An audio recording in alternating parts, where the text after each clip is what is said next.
Bush family. Okay? So they are clamping down on the access to information. And never lose sight of the fact is, I don't care how brilliant you are, if you make decisions based on faulty, erroneous, or incomplete information, you're not going to be making the right decision.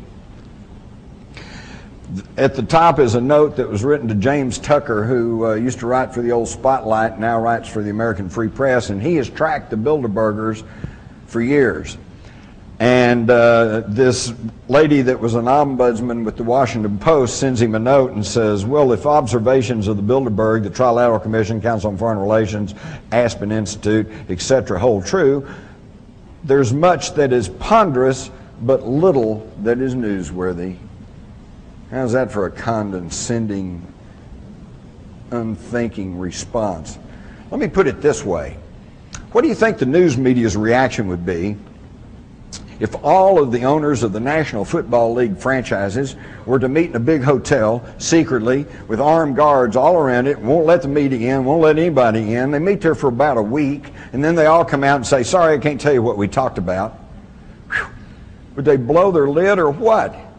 They'd be yelling price fixing, collusion, restraint of trade, you know, blah, they'd raise hell. But you get the leaders of commerce and banking and industry, and they meet once a year, and they hide themselves off in some big, well-guarded resort, and they come out and say, we're not going to tell you what we talked about. It makes a mockery of freedom of the press. It makes a mockery of freedom, period. We have got to start understanding who's really calling the shots, because until we understand what's really going on, how can we make any decisions or do anything about what's happening in our own country? I had to throw in this cartoon.